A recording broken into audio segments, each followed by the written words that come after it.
Hello, everyone. My name is Veronica, and I am a member of the Orfeo Music Festival team administering today's webinar. And I am pleased to welcome you all to this session in the new Orfeo Music Festival Spring 2022 webinar series devoted to classical music performance. I believe we have a full and exciting program planned for today. And I would now like to introduce Larisa Jackson, longtime music director of the Orfeo Music Festival, who has led the planning and development of the festival, as well as our webinar program today. Larisa will manage our program and will be available to answer any questions during and after this webinar. So I'll pass it on over to her. You're on mute.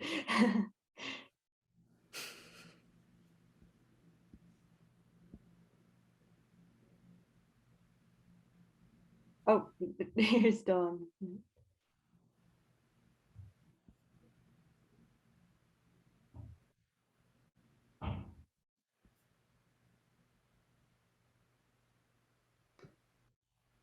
Yes, much better. You can hear me now. Hi, everyone. Welcome to Orfeo Music Festival webinar. A few words about the festival. Orfeo Music Festival is an international classical music event widely known for its artistic excellence. The festival takes place in Europe each summer. And from the time of its founding in 2003, the festival's mission is to celebrate and promote artistic excellence with classical music performances of the highest standard, and to offer superior education to the new generation of musicians with the world-class artists, to nurture creativity and to build lasting human and artistic bonds.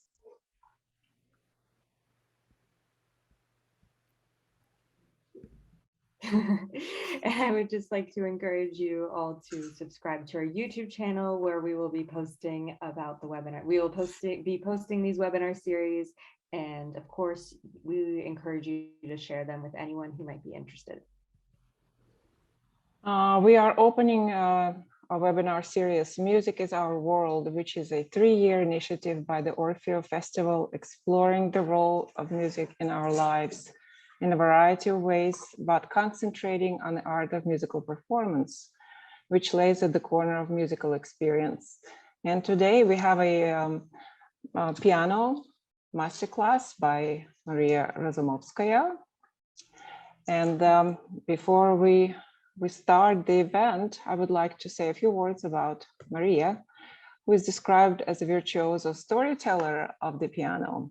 Steinway artist Maria Razumovskaya has performed extensively across the United Kingdom and internationally. Her most recent notable appearances include the coveted BBC introducing showcase at the Pittville Pump Rooms for the Cheltenham Festival, St. John Smith Square, Cadgan Hall, and many others. Maria received her pianistic training in the class of Rustem Hayreddinov at the Royal Academy of Music in London, and further, her study included work with Professor Dmitry Alexeyev as an Arts and Humanities Research Council doctoral scholar at the Royal College of Music. Maria, welcome. Thank you very much. And a huge warm welcome to, well, I'm going to have 3 students, I hope, but 2 really wonderful young pianists who I encourage very much to come off mute for the whole session unless people are playing. So actually, I'm going to get you to introduce yourselves to each other. Isabella, when you're ready to come onto the camera, brilliant. You haven't actually met, have you? You lurk around the same corridors of Guildhall and you haven't met. So these 2 are fine young pianists, really, really talented pianists. Zoom doesn't do their playing any justice, but you'll get a taste of just how exciting their musicianship is. Come on, one of you start, just to introduce yourselves. Saves me having to introduce you.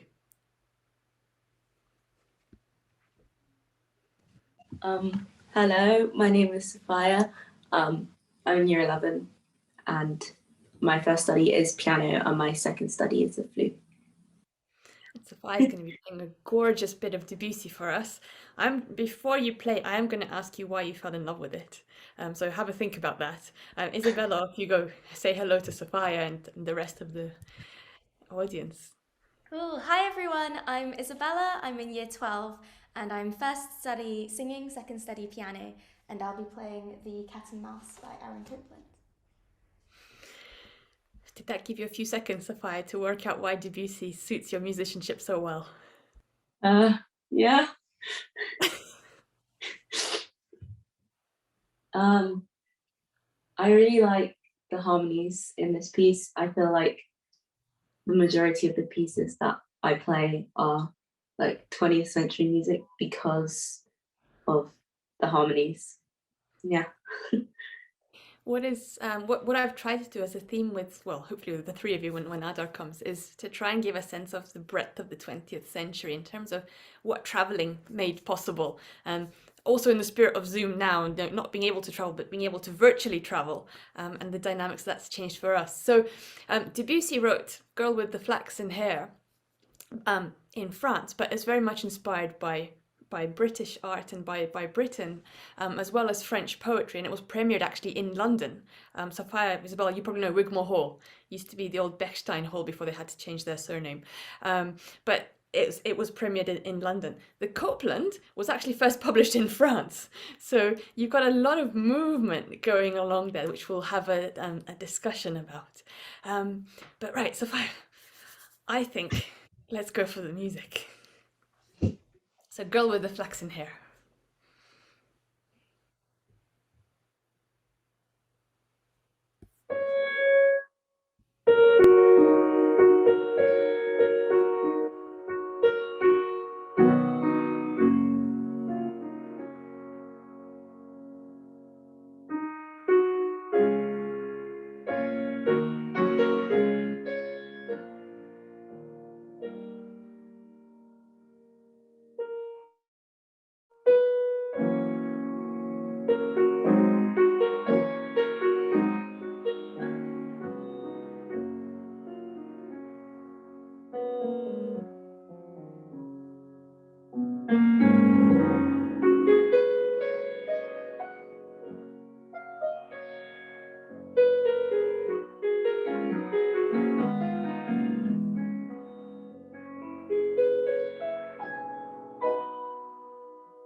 That was a gorgeous bit of sunshine in that playing.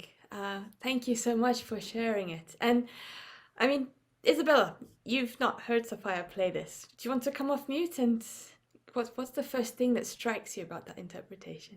Oh, it was gorgeous. I really loved the clarity at the top, especially. It was just all pingy and lovely. Thank you.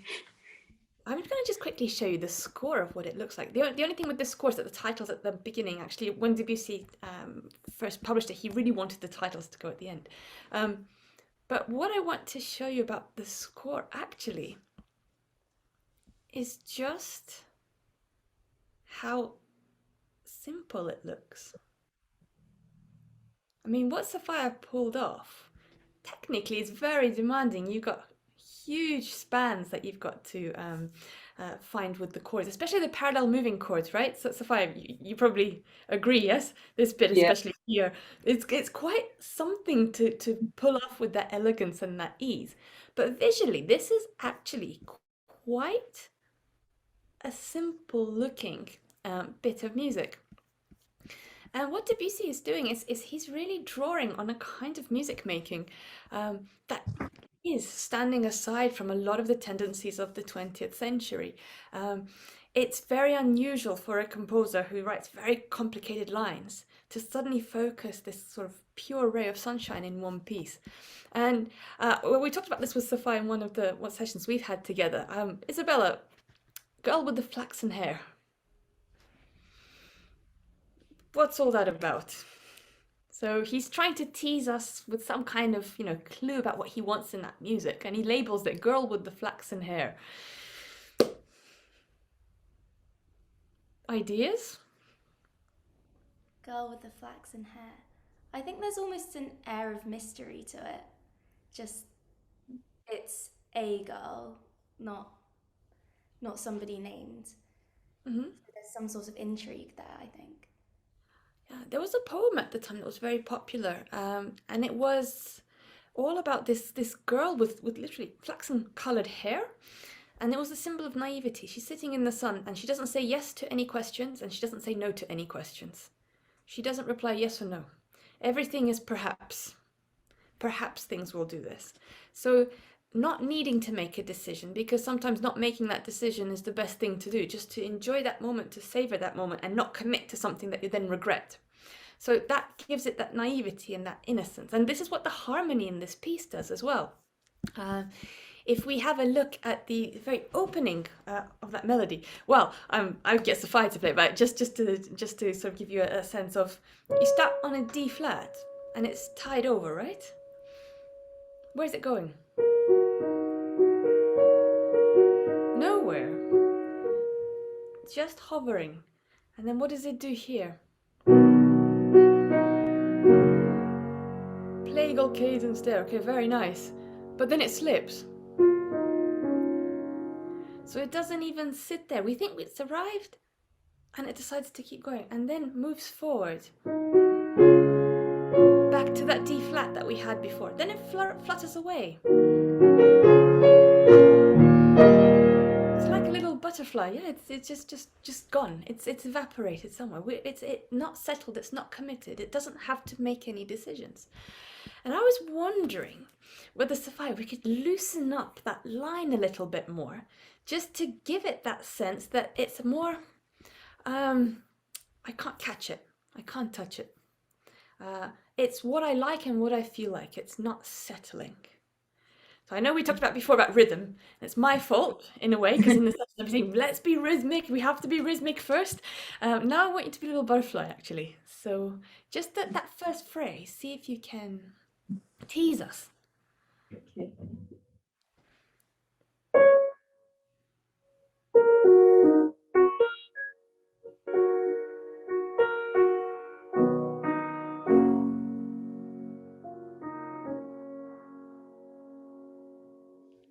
Wow, that's a big difference, Do it one more time. This time, feel the confidence in your decision. What you did works. If you do it differently, fine. We'll love you for it too.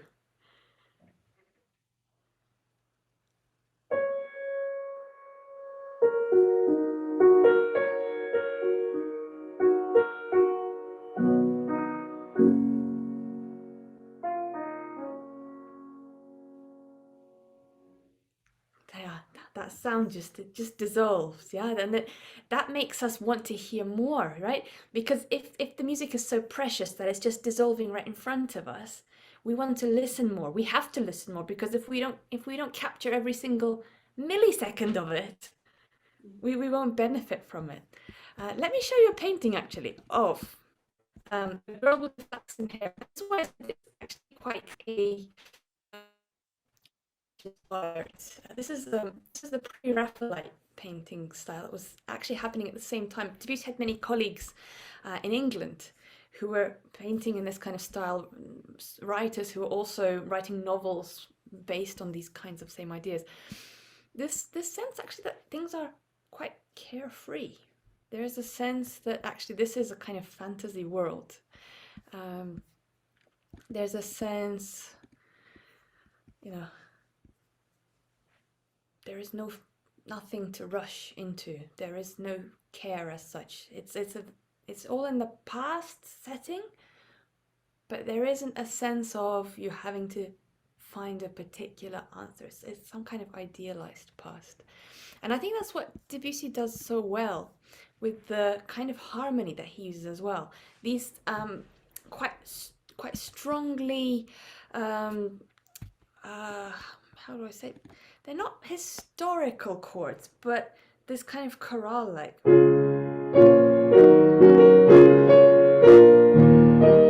Has a slightly modal flavor and given to it. There's something about it that's meant to sound old-fashioned, and that's part of that synthesis and that style.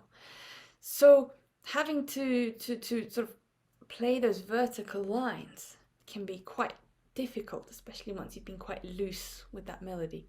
So what might we do with the sound to try and give that more this impression? So we want something like a chord to feel it's got this ancient presence, but it's not threatening in any way. It's not sort of very deep in terms of trying to, find some dark answer to something. That lightness, how do we get that lightness across in these rather heavy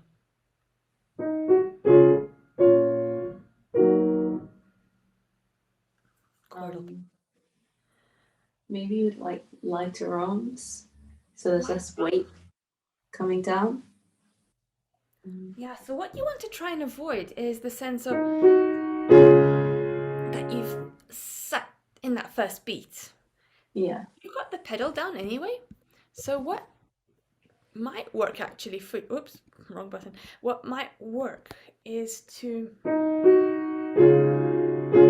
draw that sound outwards. So rather than, this is a very Brahmsian kind of gesture, to sit in there. When Brahms or composers like Brahms want to find a sense of security, of comfort and security, they really hook into the keyboard. That there's a sense of roots growing into that keyboard. Debussy is one of the really revolutionary people who decided that, beauty and security actually comes from letting go. So he reflects that in the way he treats the piano as well. So we can, with the pedal, just let that sound float a bit more. So can you experiment with more upwards strokes on the pianos, not always down, especially on the first beat? Should I go from the beginning? Wherever's good, up to you.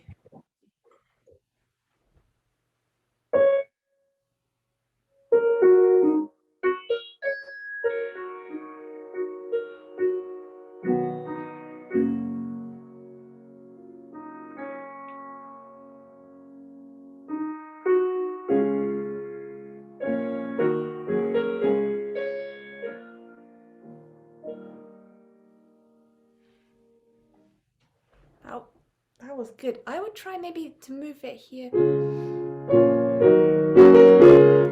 The semiquavers, the 16th notes, try not to make them lag. Try to slightly increase the momentum on them so that it has that feeling of fluttering. Imagine that painting. You can just about see the wind, blowing through all those flaxen curls, right? That sense of movement, like you had in the beginning. If I can't touch it, it's more precious. If I can't quite catch these 16th notes, these semiquavers, they're all the more precious. Okay.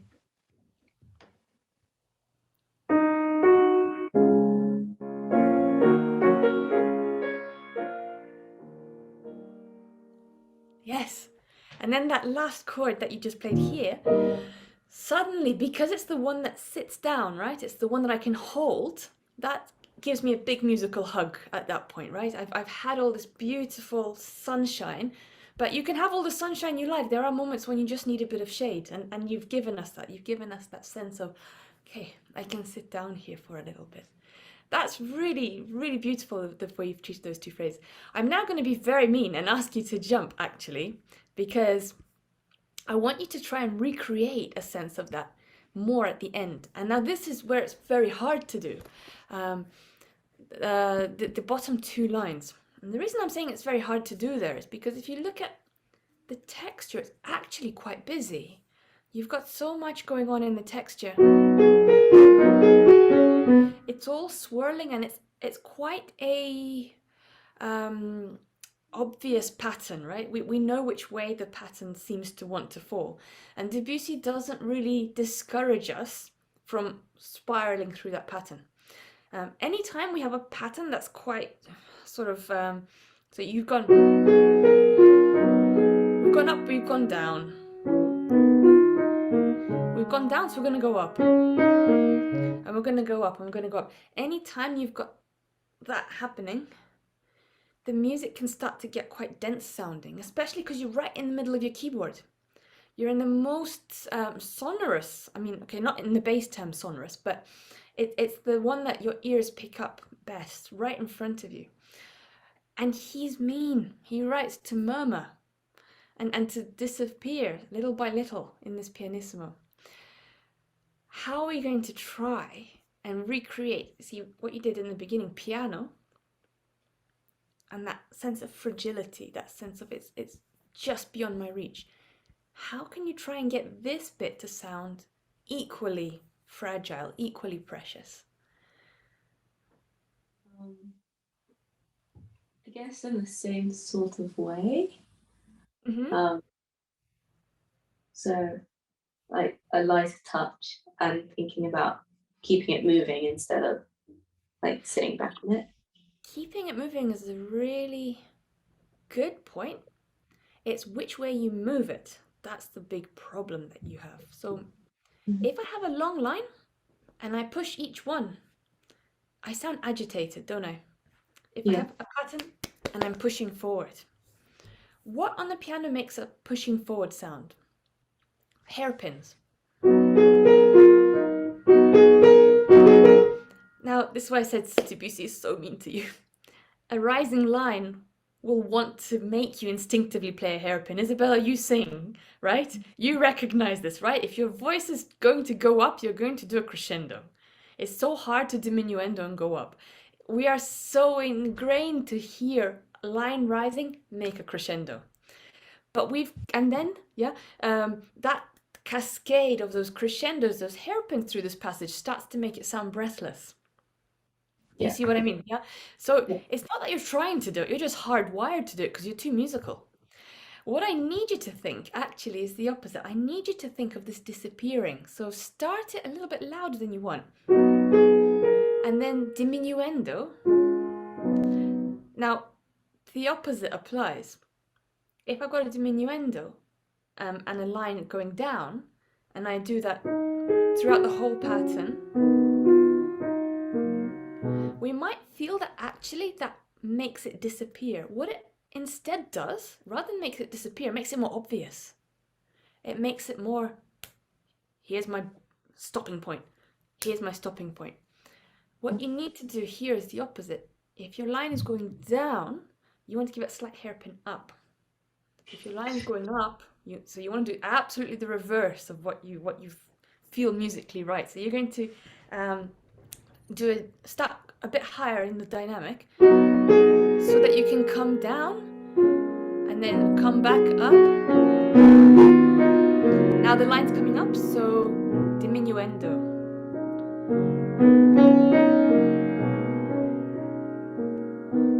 So it's the opposite to what you'd expect. And that, because what we're hearing, we're not getting what we expect. We're expecting line up crescendo, line coming down diminuendo. Our brain starts to get confused. It's not seeing the pattern it wants to see. And that creates more fragility. That creates a music that wants to disappear. because our mind can't capture it. Try it slowly. It's actually very difficult. It's one of those brain games.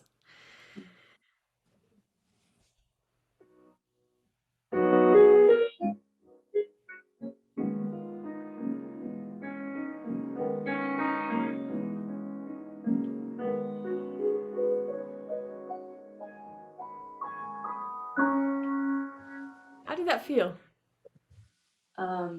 I had to think about what I was doing instead of just like doing it, if that makes sense. Try it one more time, because I mean, as I said, that's quite something to do, especially off the cuff, like just do this.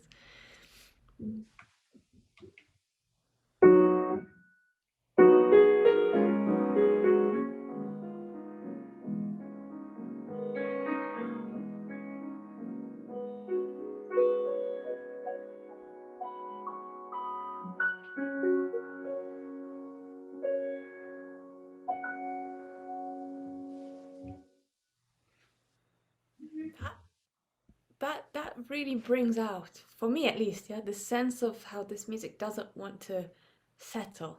It's that naivety, that sunshine, that idealized landscape, you know, that you're sitting down and the sun is shining and you can just hear the birds and you can hear the grass moving around in a breeze. That will help stopping this piece become more rigid. It will help the flow throughout the piece. Now that you've got those two outside bits, more carefree, let's see if you can take on this passage. And this time, see if you can find, so he says movement. What we've been doing to the other two passages is the opposite. We've been trying to reduce the movement of them, yeah? In this one here, we've been trying to make it more calm and more expressive, so less direction. And in this last one here, also what we've been trying to do now is to remove that sense of pushing forward, to let the piece settle down. Now, instead, he says here to come back to the speed in these chords. So he's slowed you down, cede, movement. And this is the bit that actually nobody ever wants to move, because it's so awkward to play, isn't it? Yeah. So the one place where he says go, everybody goes, it's bedtime. So we need to find a way around that. Yeah. Let's have a think. How can we do this in a sneaky way without working too hard? What's going to give us a sense of movement there? By making the other bits slower. Making the other, yeah, if we play everything much slower before, yeah, everything's going to sound like it's moving. That actually is not a bad answer. Yes, the ritenuto into it can be far more dramatic. You can almost let the music stop. Almost.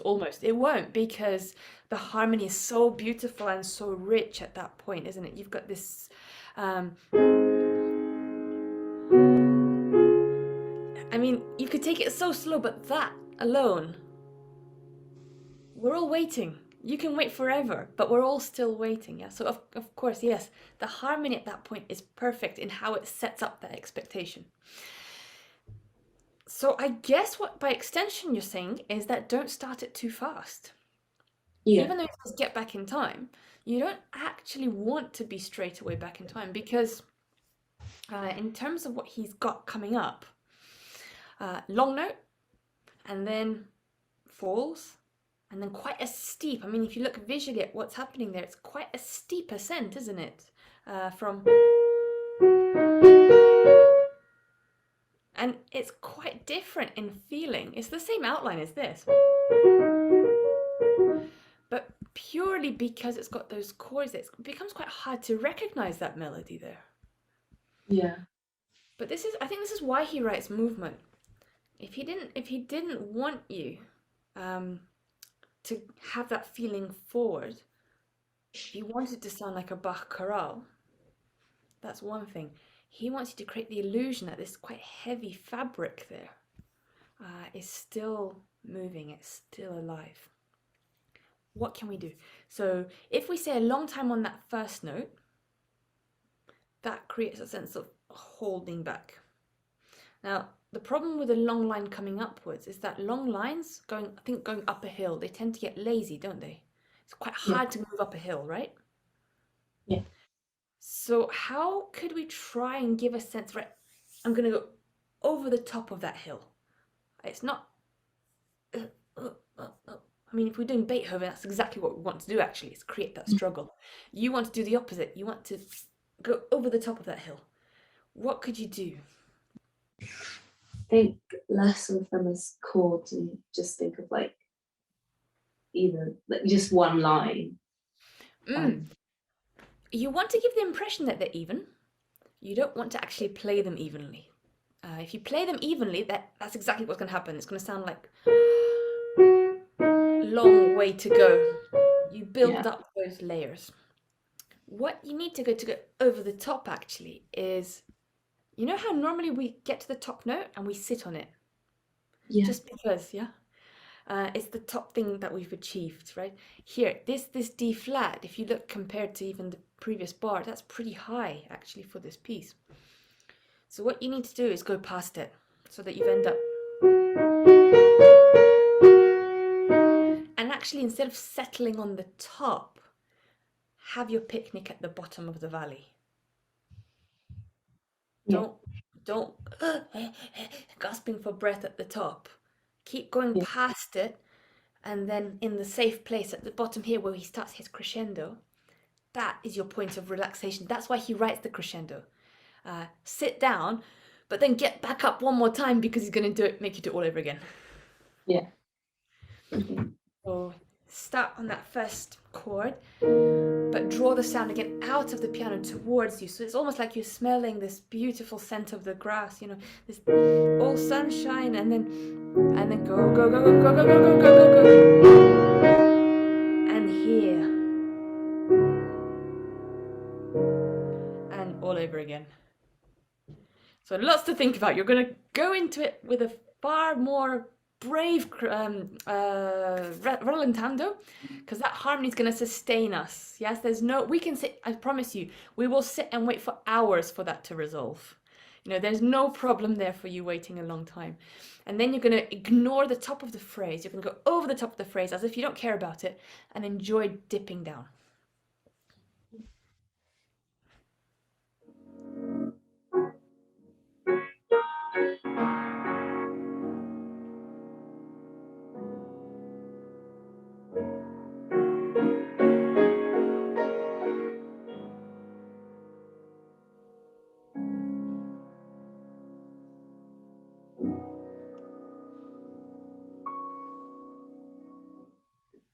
Keep going, keep going.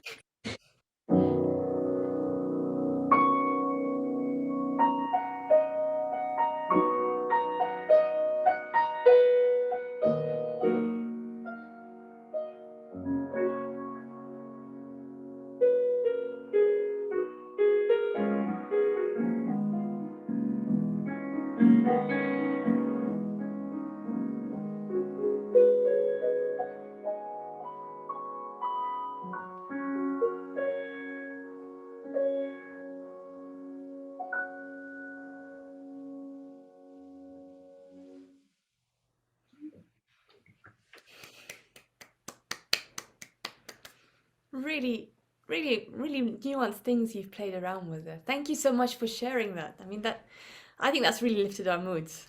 Yeah. That was, it's a gorgeous piece. It's fantastic to know that it comes out of actually what is quite a dark time in Europe, and Debussy's able to find that light, and you being able to bring that out for us today was very special. So I think now we have to turn to Copland, who also, his whole mission was to bring more light into people's experience of life. Again, he's coming from a surroundings where composers are meant to be getting more and more complicated and intellectual about things. And he's saying, wait, why are we doing this? Surely there's got to be something there that makes sense to people. There's no point being too clever about stuff so that things stop making sense. And so he starts to write music which, I guess the word you could use is accessible. Isabella, I don't know how accessible this cat and mouse actually is. I think if you look at the score, it's pretty horrific. But without much introduction otherwise to the piece, should we launch into it and you can show us how accessible it is? All right.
What a piece, isn't it? Yes. Safiya, Adar, have you heard this piece before? I think a friend of mine played it actually, like quite a few years ago. It's quite something as a piece of music. I mean, just Yeah. just the sort of physicality of getting through it is one thing. So Yeah. evocative in terms of all the hand gestures that you have to do. So I mean, for an audience, hugely accessible, even though it's actually quite modern music, right? It's what the Debussy was trying to do was trying to evoke this past, yes, this sense of historical, with that pre-Raphaelite painting, yeah, that sense of, you know, the old medieval times. Yours is doing completely opposite. It's like saying, this is a piano, it doesn't have to sound nice. What it has to do is it has to be thrilling. So we've had sort of the calmness and that radiance, and now we've got this young composer saying, I've got no time to sit on the sunshine in the bench. You know, what I need to do is show all this youthful energy. And what he does is he sets it to this French fable, the cat and it's the old cat and the young mouse. You know that the cat is old, yes, in this. Yeah, and that the mouse is very young and says, you know, don't eat me yet. I'm still thin and scrawny, and if you let me live for a few more years, actually, I'll be more tasty for your children and your grandchildren. And the cat says, well, no, I'll have you now. So hence the funeral march at the end. I mean, it's quite a terrible story, to be honest. But at the same time, I love the question mark at the end, because I'm not convinced that the mouse got eaten in Copland's version. I don't know. There's something about that ending that I don't feel the cat's won. When you play that ending, you looked a little bit, maybe because it's quite hard, you know, a lot of stamina anyway. You looked a little bit awkward, like you weren't sure who won. I don't mind if you want the cat to win, but you've got to be a little bit more authoritative about what you say in those last chords. You work so hard. We hear the funeral march. It wasn't a question, and it wasn't quite teasing. It was kind of just like, I don't know what to do with this note. Can we have those last two? You decide, is it a question or is it a statement? Either. But they've got to sound like you mean them. Yeah. Do you see what I mean? Yeah? This sense, it's got to have a little bit more certainty from you as the storyteller what the end of this story is. Are we going for the traditional way that the story finishes in terms of the actual story itself, where the mouse gets eaten? Or are you sort of saying, well, maybe, you know, does the mouse sort of sneak up and go, hi? So do you want to try the end? Okay.